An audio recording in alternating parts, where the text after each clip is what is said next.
नमस्कार बच्चों, आज हम करेंगे वर्कशीट नंबर 21 जो है क्लास 10th के स्टूडेंट्स के लिए और ये आपके इकोनॉमिक्स के चैप्टर नंबर 2 भारतीय अर्थव्यवस्था के क्षेत्रक से संबंधित है और ये आपकी 22 अगस्त 2020 की वर्कशीट है। पिछली जो वर्कशीट थी, वर्कशीट नंबर 19, उसमें हमने जाना था कि जो आर्थिक गतिविधियां हैं उनको 3 क्षेत्रकों में बांटा जाता है और वहाँ पे जो वर्गीकरण का आधार था वो था प्रोडक्शन, उत्पादन के आधार पर उन गतिविधियों को 3 भागों में बांटा गया था। कौन सा था? प्राथमिक क्षेत्रक, द्वितीय क्षेत्रक और तृतीय क्षेत्रक। प्राथमिक क्षेत्रक में सारा का सारा वो वाला उत्पादन की क्रियाएं आती थी जो प्रकृति से या कृषि से जुड़ी हुई होती थी। सेकंड वाले में क्या आती थी?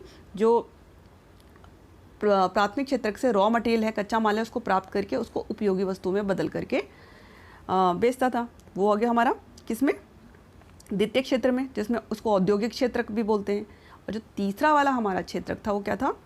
सर्विस सेक्टर यानी सेवा क्षेत्रक। उसमें क्या था? उसमें सेवाओं का उत्पादन होता था। वो सेवाएं प्रोवाइड करते थे, जैसे परिवहन की हो गई, शिक्षा, हॉस्पिटल और भी जितनी भी सेवाएं हैं वो सब सेवा क्षेत्रक में आती हैं। जो किसी माल का उत्पादन नहीं करते, वो अपनी सेवाएं देते हैं ताकि बाकी के जो 2 क्षेत्रक हैं उनका काम जो है सुचारू ढंग से चलता रहे। चलो, आज की जो वर्कशीट है इसमें हमें बताया गया है कि जो आर्थिक गतिविधियां हैं ना, उनको बांटने के यानी अलग अलग वर्गों में बांटने के और भी तरीके हो सकते हैं। एक तरीका हमने वहाँ सीखा था और 2 तरीके हम आज की वर्कशीट में सीखेंगे, ठीक है। इसमें एक तरीका क्या है? सार्वजनिक क्षेत्रक और निजी क्षेत्रक।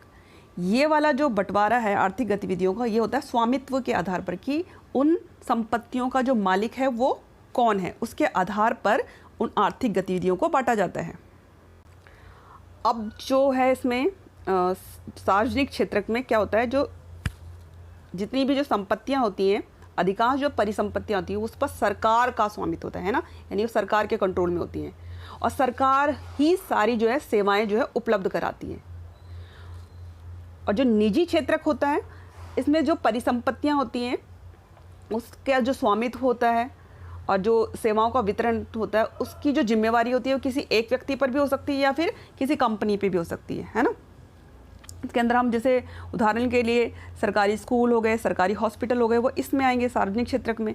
और जो निजी क्षेत्रक है, जैसे टाटा की कंपनी हो गई, रिलायंस इंडस्ट्री हो गई, है ना, RIL करके बोलते हैं, रिलायंस इंडस्ट्री लिमिटेड, वो क्या है? निजी क्षेत्रक में आते हैं क्योंकि उनकी स्वामित्व क्या है? निजी कंपनियों के, निजी लोगों के हाथ में, ठीक है। तो स्वामित्व के आधार पर बंटवारा हो गया। अब भी देखते हैं कि इनमें फ़र्क क्या है, इनमें अंतर क्या है, ठीक है। और इस पे बहुत ही इंपॉर्टेंट क्वेश्चन बनता है, तो प्लीज़ इनको अच्छे से जो है याद कर लीजिएगा। सिंपल सा है। इसका पहला विशेषता क्या सार्वजनिक क्षेत्र की कि इसमें जो परिसंपत्तियां हैं वो किसके नियंत्रण में होती हैं? सरकार की, है ना, यानी सरकार उनकी मालिक होती है।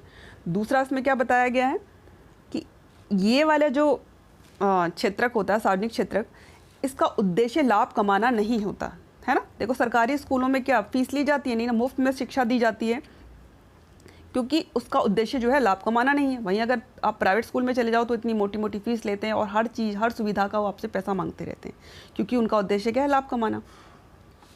तो आ जाते हैं कि इसका उद्देश्य लाभ कमाना नहीं होता और इसमें रोजगार की सुरक्षा होती है।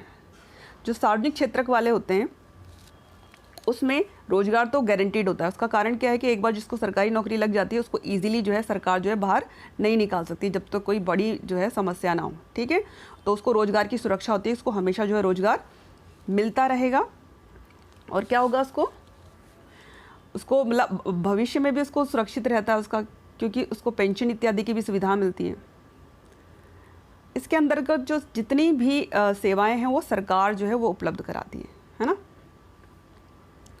मैंने बताया शिक्षा की, ट्रांसपोर्ट की, रोड बनाने का कार्य हो गया, बांध बनाने का कार्य हो गया, ज़्यादातर कौन करता है? ये सार्वजनिक क्षेत्रक है। अब आते हैं सवैतनिक छुट्टी व अन्य सेवाएं दी जाती हैं। सवैतनिक छुट्टी होती है कि मतलब आपको छुट्टी तो है लेकिन आपको उसकी तनख्वाह मिलेगी, ठीक है। इसका उदाहरण समझ सकते हैं कि एक व्यक्ति है जो सार्वजनिक क्षेत्रक में काम करता है तो उसको संडे की या सेकंड सैटरडे की छुट्टी मिलेगी और जो भी बाढ़ त्यौहार आते हैं, जो गेस्टेड हॉलीडेज होते हैं, वो सारे उसको मिलेंगे, लेकिन उसमें उसकी जो है सैलरी नहीं करती, उसको उसका पूरा वेतन मिलता है ना। लेकिन जो निजी क्षेत्रक होती है उसमें जो है जो छुट्टी जो होती है अगर करेगा कर्मचारी तो उसका पैसा काट लेते हैं, ठीक है, और उसको उतनी सुविधाएं नहीं दी जाती जितनी कि सरकारी क्षेत्रक वाले को मिलती है, यानी सार्वजनिक क्षेत्रक वाले को मिलती हैं। इसके उदाहरण हैं भारतीय रेलवे, ठीक है, जो इंडियन रेलवे है वो सार्वजनिक क्षेत्रक का उदाहरण है। अब आते हैं निजी क्षेत्रक, बताई दिया इसमें संपत्तियों का आधार जो स्वामित्व है वो किसके पास होता है, लोग किसी व्यक्ति के पास भी हो सकता है और कंपनी के पास भी हो सकता है। परिसंपत्तियों पर निजी स्वामित्व होता है और इनका उद्देश्य क्या होता है, लाभ कमाना, कि हम ज़्यादा से ज़्यादा प्रॉफिट कमाएं, और इसमें रोजगार की सुरक्षा नहीं होती। कंपनी जब चाहे जो है अपने कर्मचारियों को बाहर का रास्ता दिखा सकती है ना, उनको निकाल सकती है। उसके अलावा सारी चीज़ें एक व्यक्ति या कंपनी ही उपलब्ध कराती है ना। इसमें जो भी सुविधाएं होंगी वो उसको या तो जो जिस व्यक्ति के अंडर में वो काम कर रहा है व्यक्ति वो करवाएगा, या फिर जो जिस कंपनी में वो काम करता है वो सारी सुविधाएं उपलब्ध करवाएगा। इसमें सबसे बड़ा प्रॉब्लम क्या है, इसमें सवैतनिक छुट्टी या अन्य सेवाएं सामान्यतः प्रदान नहीं की जाती है ना। इसके अंदर क्या होता है, अगर आप छुट्टी लेते हो तो ज़्यादातर जो है छुट्टी के जो है पैसे कट जाते हैं, ठीक है, और बाकी की जो सेवाएं होती हैं जैसे पेंशन की हो गई, गवर्नमेंट में क्या होता है अगर आप बीमार पड़ गए तो सारा जो खर्चा है वो सरकार उठाती है। लेकिन इसमें ज़रूरी नहीं है कि जो मालिक है वो सारा का सारा जो है खर्चा उठाए, मतलब इसमें बहुत सारी जो सुविधाएं हैं वो प्रदान नहीं की जाती। अब इसमें जो है इसके उदाहरण दिए गए हैं, टिस्को जो है टाटा की कंपनी है। इसके अलावा मैंने बताया था रिलायंस इंडस्ट्री लिमिटेड, ये किसकी है, रिलायंस अंबानी जी की कंपनी है। ये सब निजी क्षेत्र में आती हैं।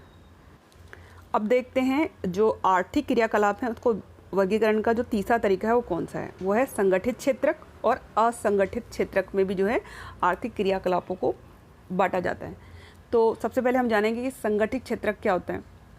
देखो, संगठित क्षेत्रक में वे उद्यम अथवा कार्यस्थान आते हैं जहां रोजगार की जो अवधि होती है वो नियमित होती है, यानी कि एक बार अगर रोजगार लग गया, किसी का काम लग गया तो उसको नियमित रूप से जो है काम मिलता रहेगा, है ना, मतलब लोगों के पास सुनिश्चित काम होता है। अब जैसे वो होते हैं जो डेली लेबरर्स होते हैं, आज काम मिला कल नहीं मिला, है ना, लेकिन यहाँ पे अगर एक बार नौकरी लग गई तो आपको लगातार जो है काम मिलता रहेगा। और सबसे बड़ी बात है कि ये वाले जो क्षेत्रक होते हैं वो सरकार द्वारा पंजीकृत होते हैं। क्या होते हैं, सरकार द्वारा पंजीकृत, जिसको बोलते हैं रजिस्टर्ड होते हैं। सरकार द्वारा पंजीकृत जितने भी कार्यस्थल होते हैं, कार्यस्थान होते हैं, उनको सरकार के नियमों का पालन करना पड़ता है, ठीक है, उनको सरकार के नियमों यानी रूल्स और रेगुलेशन का जो है पालन करना पड़ता है, उसी के अकॉर्डिंग काम करना पड़ता है। किसकी बात करें हम, संगठित क्षेत्रक की। अब जानते हैं इसकी विशेषताएं क्या हैं। सबसे पहला उचित वेतन, यहाँ पे जो वेतन है वो उचित दिया जाता है।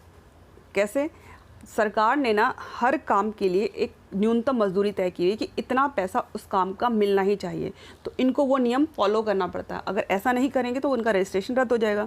ऐसे इसमें कार्य के जो है निश्चित घंटे होते हैं, है ना, आप निश्चित घंटों तक ही उनसे काम ले सकते हो।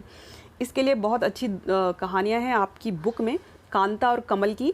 कांता जो है एक संगठित क्षेत्र में काम करती है, वो एक ऑफिस में काम करती है, उसका टाइम जो है सुबह फिक्स है कि उसको सुबह जो है 9:30 बजे जाना है और 5:30 बजे उसकी छुट्टी हो जाएगी, ठीक है, और उसको महीने के आखिर में अपना वेतन मिलेगा और उसको भविष्य निधि भी मिलती है। और जो चिकित्सा सुविधाएं हैं, जैसे अगर कोई बीमार पड़ गया उसके घर में या वो, तो उसको इलाज का पैसा भी मिलता है, मतलब इलाज का खर्चा भी मिलता है, और भी बहुत सारे उसको जो है बहुत सारे अन्य भत्ते भी मिलते हैं, जैसे आने जाने का खर्चा हो गया, है ना, सवारी भत्ता जिसको बोलते हैं। और इसके अलावा उसको क्या फ़ायदा है कि जब वो रविवार की उसको छुट्टी मिलती है और भी उसको कई सारी छुट्टियां मिलती है, वो सवैतनिक होती हैं, यानी कि उसमें उसका जो सैलरी है वो नहीं कटती। उसके अलावा जब उसने ये ऑफिस ज्वाइन किया था तो उसको एक नियुक्ति पत्र भी दिया गया था, अपॉइंटमेंट लेटर जिसको बोलते हैं, और उसमें सारे के सारे जो हैं काम करने संबंधी जो नियम और शर्तों का उल्लेख होता है, यानी इतनी आसानी से उसको अब काम से जो है बाहर नहीं निकाला जा सकता। इसलिए इसमें क्या होती है, नौकरी की निश्चितता होती है कि एक बार लग गई तो आसानी से जो है आपको हटाया नहीं जा सकता। वही कर्मचारी योजनाओं का लाभ मिलता है, मैंने बताया था ना, बहुत सारा भविष्य निधि हो गया, आने जाने का भत्ता हो गया, दुख बीमारी का, अगर बीमार पड़ गए तो इलाज का खर्चा हो गया, ये सब किस में मिलता है, संगठित क्षेत्र में।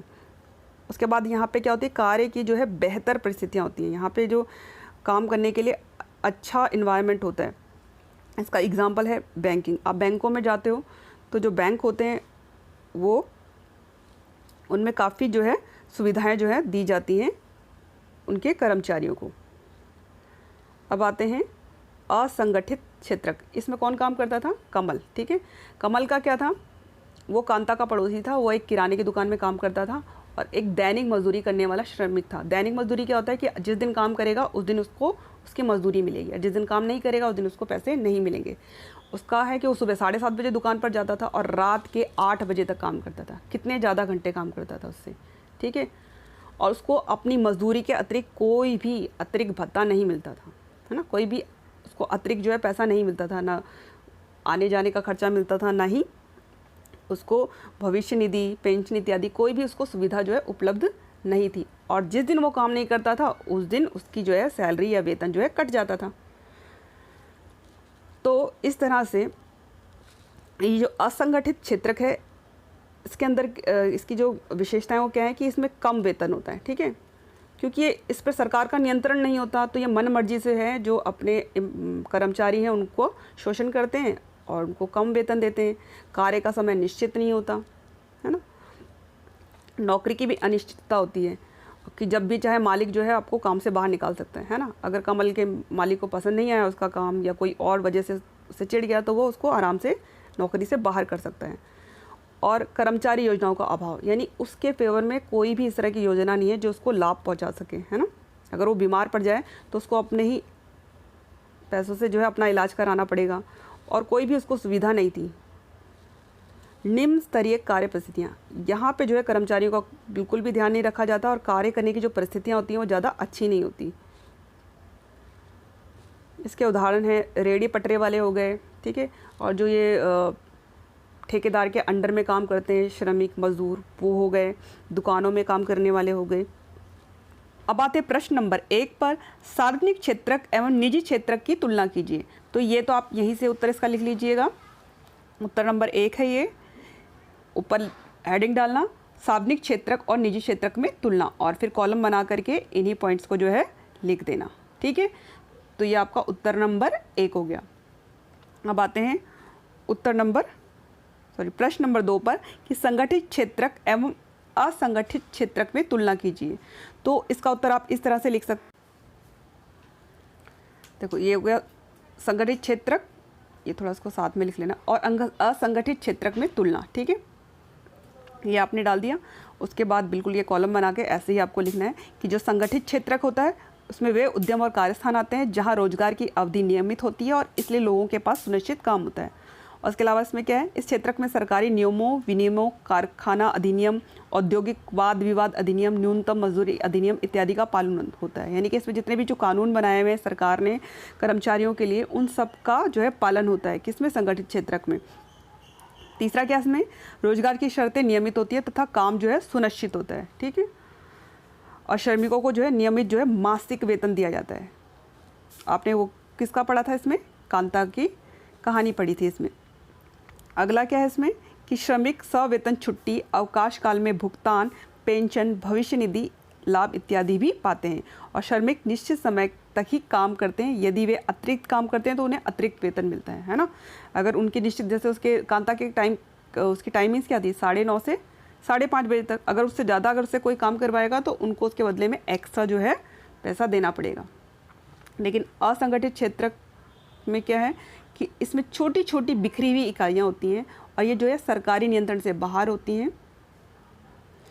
इनमें नियमों का पालन नहीं होता। देखो नियम तो इनके लिए भी होते हैं लेकिन ये नियमों का पालन नहीं करते हैं। उसके अलावा क्या है, रोजगार कम वेतन वाले होते हैं, इसमें ज़्यादातर जो है सैलरी कम मिलती है, ठीक है। नियमित नहीं होते हैं, श्रमिक को बिना किसी कारण के काम से हटाया जा सकता है।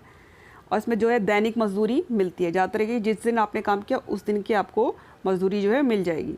उसके अलावा इसमें दैनिक मजदूरी के अतिरिक्त दूसरे लाभों का कोई प्रावधान नहीं होता, यानी मजदूरी ही मिलेगी, उसके अलावा आपको कोई और जो है लाभ नहीं देगा। जैसे इसमें क्या था, उसको भविष्य निधि मिल रही थी, पेंशन मिल रही थी, और भी कई सारी जो सुविधाएं हैं वो संगठित क्षेत्र में काम करने वाले लोगों को मिलती हैं। अब क्या था इसमें लास्ट कि इसमें लोगों के काम करने का समय निश्चित नहीं होता है। ठीक है, अब निश्चित नहीं होता, जितने मर्जी घंटे चाहे मालिक जो है उनसे काम करवा लेता है, अगर नहीं मानते तो मालिक उनको काम से हटा सकता है। तो ये हो गई इनमें तुलना। तो अब आप इसको लिख लेना। अब चलते हैं अपने अगले प्रश्न की तरफ। अगला प्रश्न है हमारा प्रश्न नंबर 3, असंगठित क्षेत्र की समस्याओं पर एक संक्षिप्त निबंध लिखिए। तो आप इसका उत्तर इस तरह से लिख सकते हैं, ऐसे उत्तर लिख देना कि असंगठित क्षेत्र की समस्याएं, और फिर ये इसमें 5 जो बिंदु मैंने दिए हुए इनको आप लिख देना। पहला क्या है कि असंगठित क्षेत्र छोटी छोटी और बिखरी हुई इकाइयां जो अधिकांशतः सरकारी नियंत्रण से बाहर होती हैं से निर्मित होता है। इस क्षेत्र में नियम और विनियम तो होते हैं परंतु उनका अनुपालन नहीं होता है। देखो ये जो कईयों के ना उत्तर मिलते जुलते हैं। प्रश्न नंबर 3 में भी जो आपने पढ़े थे उसमें यही वाला जो है बिंदु भी था। तो अगर आप एक जगह याद करते हो तो आपको बाकी जगह का भी फ़ायदा मिल जाता है। और ये आपकी NCERT की भाषा है, तो प्लीज़ इसी भाषा में इसको याद करोगे तो जो चेक करने वाले होते हैं ना पेपर, उन पर अच्छा प्रभाव पड़ता है और अच्छे नंबर मिलते हैं। क्योंकि ज़्यादातर वो क्या होते हैं, टीचर्स ही होते हैं और टीचर NCERT ही फॉलो करते हैं। ठीक है, यहाँ कोई औपचारिक प्रक्रिया नहीं होती है। व्यक्ति को नियोक्ता द्वारा कोई औपचारिक पत्र नहीं दिया जाता। मैंने बताया था ना, जो कांता थी जब उसको नौकरी लगी थी तो उसको एक अपॉइंटमेंट लेटर मिला था। ठीक है, और जिसमें नौकरी से संबंधित शर्तें होती हैं। लेकिन इसमें क्या होता है, इसमें नहीं होता है कोई भी अपॉइंटमेंट लेटर। यहाँ रोजगार में मजदूरी कम और प्राय अनियमित होती है ना। आपने देखा हो जो संगठित क्षेत्र में काम करते हैं, लिमिटेड कंपनी होगी, सरकारी कार्यालय हो गए, उनको ज़्यादा तनख्वाह मिलती है, और जो असंगठित क्षेत्र में काम करते हैं उनको कम तनख्वाह मिलती है। रोजगार भी सुनिश्चित नहीं होता, मतलब निश्चित नहीं होता कि हमेशा मिलेगा कि नहीं। लोगों को नियोजकों द्वारा अकारण किसी भी समय काम छोड़ने के लिए कहा जा सकता है। जैसे अभी लॉकडाउन के टाइम पे, कोरोना के टाइम पे बहुत सारे जो मान लो शॉपकीपर्स हैं, छोटे मोटे काम धंधे करने वाले हैं, उन लोगों का काम नहीं चल रहा तो उन्होंने क्या करा है, ज़्यादातर अपने जो कर्मचारी हैं उनको काम से बाहर निकाल दिया है ना। लेकिन जो संगठित क्षेत्र में काम कर रहे हैं उनको नौकरी से जो है इतनी आसानी से नहीं निकाला जा सकता। इसके अलावा क्या है, यहाँ काम के घंटे निश्चित नहीं होते, यानी मालिक जितने घंटे बोलेगा आपको काम करना पड़ेगा। साथ ही काम के अतिरिक्त घंटे के लिए भुगतान की कोई व्यवस्था नहीं होती, यानी ज़्यादा काम करवाते हैं तो कई बार उसमें एक्स्ट्रा पैसा नहीं देते हैं। 5वां क्या है कि लोग दैनिक मजदूरी प्राप्त करते हैं, यानी उनको रोज़ वही जिस दिन काम करेंगे उस दिन ही उसका पैसा मिलेगा। और दैनिक मजदूरी के अलावा अन्य किसी लाभ का कोई प्रावधान नहीं है। यहाँ छुट्टी, भुगतान के साथ छुट्टी या बीमारी के कारण छुट्टी आदि की कोई व्यवस्था नहीं होती। यानी अब देखो जो दुकानों में काम करते हैं या घरों में काम करते हैं, अगर वो ज़्यादा दिन छुट्टी कर लेते हैं तो मालिक की मर्जी है कि अगर वेतन दे दिया तो ठीक है, वरना बीमार पड़ने पर भी लोग क्या करते हैं, छुट्टी के पैसे जो है काट लेते हैं। किस में, असंगठित क्षेत्र में। तो ये इसकी समस्याएँ हैं। तो अब आप इस उत्तर को लिखिएगा। अब आते हैं हम अगले हमारे प्रश्न पर। अब ये जो चौथा प्रश्न है वो है कि सार्वजनिक क्षेत्र एवं निजी क्षेत्र के 5 उदाहरण लिखिए। तो आप इसका उत्तर ऐसे लिख सकते हैं, ये सार्वजनिक क्षेत्र, इसके 5 हमने उदाहरण ऐसे लिख दिए हैं। ठीक है, तो सबसे पहले है भारतीय रेलवे। ठीक है, ये किसका है, ये सरकारी उसके नियंत्रण के अंतर्गत आता है। इसके मालिक कौन होता है, सरकार, है ना। स्वामित्व के आधार पर है ना ये वाला जो विभाजन है आर्थिक क्रियाकलापों का। इंडियन एयरलाइंस, ये भी सरकार के अधीन आता है। डाकघर हो गया, अखिल भारतीय आयुर्विज्ञान संस्थान एम्स जिसको बोलते हैं, है ना, इसकी स्थापना सरकार ने इसलिए करी है कि लोगों को सस्ती दरों पे जो है वो इलाज उपलब्ध हो जाए। National thermal power corporation NTPC, ये भी इस पर भी क्या है, सरकार इसकी मालिक होती है। इसका उद्देश्य क्या है, लोगों को कम दरों पे बिजली उपलब्ध करवाना। ठीक है, अब आते हैं निजी क्षेत्र पे। इसमें तो आप बहुत सारी कंपनियों के नाम लिख सकते हैं। टिस्को टाटा की कंपनी है, रिलायंस अंबानी की कंपनी है, जैसे विप्रो, इन्फोसिस, स्पाइसजेट, है ना, सैमसंग, सोनी, बहुत सारे जो भी आप नाम प्राइवेट कंपनियों के सुनते हो जो निजी क्षेत्र वाली हैं वो आप इसमें लिख सकते हो। अब ये आपकी वर्कशीट हो गई है पूरी। बेटा वर्कशीट करने से पहले अपने चैप्टर को ज़रूर रीड करना। NCERT जो है ज़रूर पढ़नी चाहिए, क्योंकि जो भी एग्ज़ामिनर होते हैं जो क्वेश्चन आंसर चेक करते हैं वो NCERT की जो भाषा होती है उसको ज़्यादा प्रेफर करते हैं ना, उसके आधार पर ज़्यादा अच्छे से नंबर देते हैं। ठीक है, मैं खुद एक सोशल साइंस टीचर हूँ, मैं गवर्नमेंट स्कूल में टीचर हूँ और मैं पेपर चेक करती हूँ, तो मुझे पता है कि क्या प्रॉब्लम आती है। तो कोशिश करो कि आप अपनी एनसीईआरटी को अच्छे से जो है उसको पढ़ो। अब एक तरह से अगर घोट के पी जाओ तो आपके अच्छे नंबर आने से कोई भी रोक नहीं सकता। ठीक है, तो मन लगा के पढ़िए, अच्छे अच्छे नंबर लेके आइए। बाय बच्चों।